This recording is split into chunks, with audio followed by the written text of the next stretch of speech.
তুমি আরো পিছিয়ে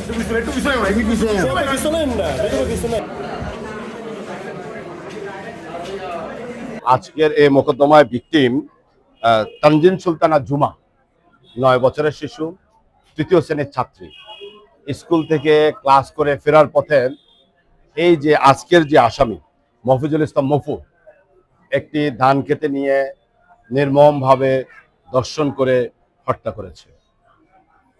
এই ঘটনায় রাষ্ট্রপক্ষ আমরা সর্বমোট 13 জন সাক্ষী আদালতে উপস্থাপন করেছি এবং এই যে 13 জন সাক্ষীকে আসামি পক্ষ জেরা করেছেন।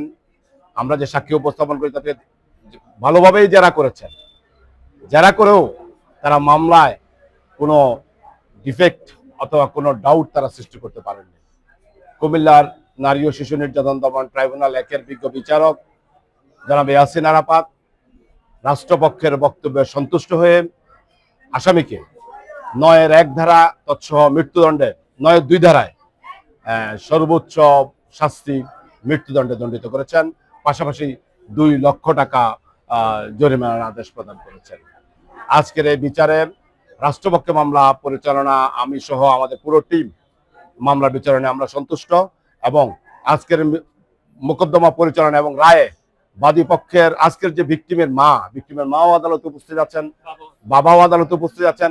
তারা আদালতে উপস্থিত থেকে আমাদের আজকের এই পুরো বিচার কার্য প্রত্যক্ষ করেছেন এবং তাদের বক্তব্য তারা প্রদান করবেন। আমরা শুধু এটুকু বলতে চাই যে অতি স্বল্প সময়ে মাত্র 3 মাস 19টি কার্য দিবসে এই চাঞ্চল্যকর একটি হত্যা মামলার বিচার কার্য সম্পন্ন করে রায় দেয়া, এটা বিচার বিভাগের ইতিহাসে অন্যান্য নজিরের মধ্যে এক অনন্য নজির হয়ে থাকবে। আমরা প্রত্যাশা করব যত দ্রুত সম্ভব এই রায়ের কার্যকর করার জন্য আমরা প্রত্যাশা করব।